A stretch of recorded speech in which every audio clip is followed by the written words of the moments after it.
Hey everybody, welcome back to my channel. I am excited because today we are talking about people who are easily distracted, which you know from the title already, but I really want to talk to you about how you can take that, even if it feels like it's your greatest weakness, how you can take that and actually turn it into your greatest strength instead, which I know sounds kind of crazy, but I promise I'm going to show you how you can do this. But first of all, I want to say, we're not talking, when I say easily distracted, about people who are like, oh, I sat down to write my book, but I just got on Facebook instead and I spent 2 hours scrolling. Like, that's not the kind of easily distracted I want to talk about, because that is just like a willpower issue. And we can talk, I can give you my tips for that in 10 seconds. Like, turn off your internet so you don't have access to Facebook or Instagram or whatever it is you end up scrolling. Put your phone across the house where you can't get to it, and sit somewhere where it's just you and your computer. You're in a comfortable space. It's clean. You like it there. Like,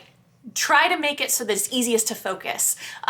There we go. That's solved. If that's what we're talking about for being easily distracted, that's just a willpower issue. And that's just something where you got to make yourself not get online and not be browsing other things. You got to sit down and write. What I actually want to specifically talk about for this one, though, is more. So let me start by saying, when I go into interviews, and they always ask that question, right? Like, for job interviews, what's your greatest weakness? I always have the same answer, and that it is, I cannot multitask. Like, truly, I want you guys to know this about me. I don't know if you know this. I cannot do two things at once. Cannot multitask. So, like, I want you to think, okay, here's like a really quick and easy way that you can tell if you're like me. So if you're on the phone and you're chatting with somebody, you know, you're talking about whatever, and somebody else comes up and starts speaking to you, and like, you suddenly have two people talking at you at the same time, right? One's on the phone and that person's like, oh, tell this person whatever. I literally explode. I cannot handle two sources of information coming at me at one time. And if you guys, like, if you're watching this video and you're like, that's me, then this video is 100% for you. And I want you to watch all the way to the end, because I have some really good tips on how you can overcome stuff like that. If you're watching this video and you're like, that's ridiculous, like, anyone can handle two people talking to them at once, and you think I'm crazy. No, I promise, like, I can't do it. And like, there was this job, so I worked at McDonald's between college and high school. And when I was there was like one job where you had to be on the headset, like taking orders, but at the same time, like taking money from people through the window and like counting out money. And I still get stressed out thinking about that. Like, trying to juggle those two things at once, could not do it. Like, I could do anything else, but I was like, please, you guys cannot put me on that spot. I cannot take orders and count money. I can't do it. So now that you guys know that about me, if you are resonating with that, if you like know exactly what I'm talking about, I want to kind of, and if you don't, I'll kind of explain like why this becomes such a problem, like in life, in everything you're doing, but especially when it comes to writing. And it's because, like, you sit down to write your book, right? And then you're like, oh wait, I gotta put my laundry in, because if I don't do it now, it's not gonna be done by the end of the day, and I need it before tomorrow. So you go to put your laundry in.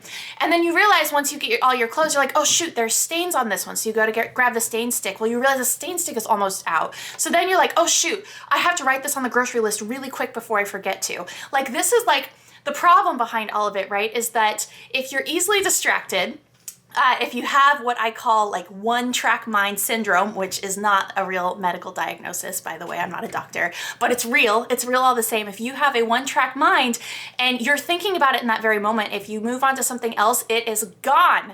So if you like know that you need to put stain stick on the grocery list, like, if you don't do it at that very moment, it's not going on the grocery list. The next time you go to the store, you're not gonna have the stain stick. So you can't do the stain stick on the laundry until you go do the grocery list. Then when you get to the grocery list, you're like, oh shoot, I need to add a couple of other things to this. I also need strawberries. And all of a sudden, like, the whole morning is gone, and all you've been doing is running in a circle trying to get started on all of these things. But none of it's happened. You haven't written anything. The laundry's not done. Nothing is stain sticked, because The problem of having that one-track mind syndrome is that you have to do everything in the moment, otherwise it doesn't get done. And it becomes very stressful when you don't have it organized properly, because there's always something that you know you've forgotten to do. So, people make fun of me all the time for being distracted by shiny things. And if you get that too, what I want you guys to realize is that that's not a bad thing. It is just how your brain works. So if I'm focused on something that I'm working on, like a project on my computer, and there's something shiny like behind it or going on in the background, I only have two options. I can either totally ignore that shiny thing, or I can shift my focus and take it off of what I'm doing and then now focus on the shiny thing, which then makes it seem like I'm very distractible, but it's not that. It's just that I don't multitask. I think some people would be able to like keep working on their stuff, see the shiny thing, but keep working, and I'm not that person. So once you know that about yourself, it opens up a whole new doorway of possibilities, of ways that you can be productive now that you know how to work with the kind of person that you are. And so again, if you guys are watching this and you're like, that's not me at all, I envy you, because it's probably nice to just be able to remember to put stain stick on the grocery list later, but some of us can't do that. So anyways, what I want to present to you guys is this idea that you can take that from being like a severe weakness and actually turn it into your greatest strength just by thinking about it a little bit differently. So the way that I want you to think about it going forward, if you are just totally getting what I'm saying, you're like, this is how my brain works. What you guys have to do is realize that it's your greatest strength because you also have laser focus on the one thing that you're doing. Like, we can't do two tasks at once. I definitely cannot do two things at once. Like, I can't be watching the TV and doing something on my computer at the same time. My head explodes. Can't do it, right? But in that one thing that I am working on, I can do it so fast and so efficiently if I just allow myself to focus on it and not worry about all of the other things that aren't getting done. So the way that I do this is every single day when I like have stuff that I gotta do, I put it on a to-do list, which actually I should totally rename. It's less of a to-do list and more of a like what to focus on list, so that all of those little things that have to get done, as long as they're all on the list, I can then look at them and prioritize and see, okay, this is the one that needs to get done first. And then I don't have to worry that I'm forgetting about something else, right? I can just focus on that one thing. So I want to show you guys like this is kind of like what my planner looks like all the time, right? It's just like all the little tasks I have to do, and I break it down even into the small stuff, even if it's just something that's gonna take 5 minutes. I mean, these are things like email this person, email that person, wire money to this place, deposit this check, contact this person for this show. Like, a lot of these only take 5 minutes, but if I don't write them down, then it's like this clamor of things that need to get done in my mind, and I can't sort through it, I can't organize it, and it just gets crazy for me. So when I put it in a list like this though, I can go through and prioritize and say, okay, the number one thing that has to happen before all other things is I have to write a chapter of my book, right? If that's like the priority, which like during NaNoWriMo every single year, that is my priority, then everything else hits the back burner, and for an hour, I have the best focus. This is what I call laser focus of like, I can do such a good job if I'm not worrying about everything else that has to happen in that time too. So once you write it all down and you prioritize, you will be amazed, because our greatest strength is we can't do two things at once, but we can do one thing at a time really, really well. And so when you realize that and you give it to yourself one piece at a time and you allow yourself that focus and you say nothing else matters right now, you will be able to do amazing things. It becomes your greatest strength. So if you are ever in a job interview and they ask, what's your greatest weakness? Feel free to use this, because it's really awesome. You say, I can't multitask, I can't do two things at once, but I know that about myself. I know how to list things out and prioritize them. And when I do them one at a time, I can get them done faster than anyone else, or better than anyone else, or however it is you want to say it in your job interview. And you know what? You're gonna land the job, I hope. Disclaimer, I don't know what's gonna happen with your job interview. But anyways, so listing things out like that is really helpful. Now, how does this all pertain back to writing, right? So, I mean, obviously this is like how you can focus on the writing itself, but when it comes to things like editing, I actually use this process as well. So because there's so much that goes into editing a book, right? It gets so crazy and overwhelming. You read through and you start thinking, oh my gosh, I gotta fix this character's personality, and there was a plot hole right here, and gosh, this scene is just not very vibrant. I gotta make it feel more real. There's all these things that like start jumping out to you while you're editing your own work, right? And so I recommend doing the exact same thing of listing it all out. So like this was like for book 4.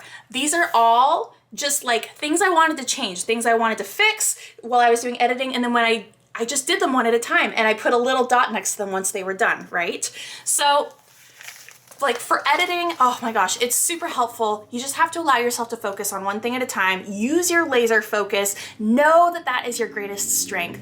And then actually when it comes to writing the book, it's the same thing. You want to focus on one thing at a time, getting like all of the ideas down for each different aspect of the book, which is why when I came up with the idea for my 60-day novel writing challenge, I made it really for me. Like my goal was that I could just keep taking this challenge over and over and over and write, you know, maybe 3-4 books a year, because it is broken down into those steps. So like one day is just focusing on like 2 characters. Like that's what you're doing for day 1, and like everything you need to know about them.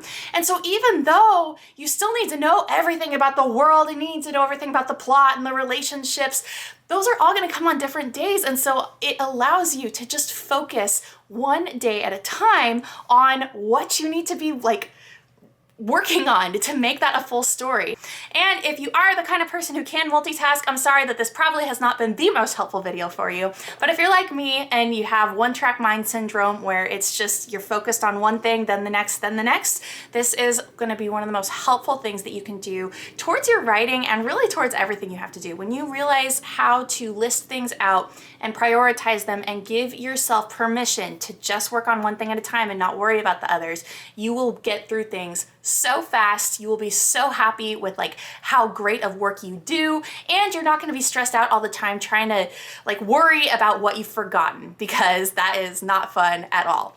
So I hope that this has been helpful. I would love for you guys to leave in the comments what you think about this. If you are the kind of person who can multitask and do 2 things at once and watch the TV while you're working on your phone, or if you're like me and you have that one-track mind and you can only do one thing at a time. I would love to hear how you guys are, and go ahead and leave that in the comments below. Speaking of distracting things, this is Jet, and Jet says goodbye. Bye, everybody.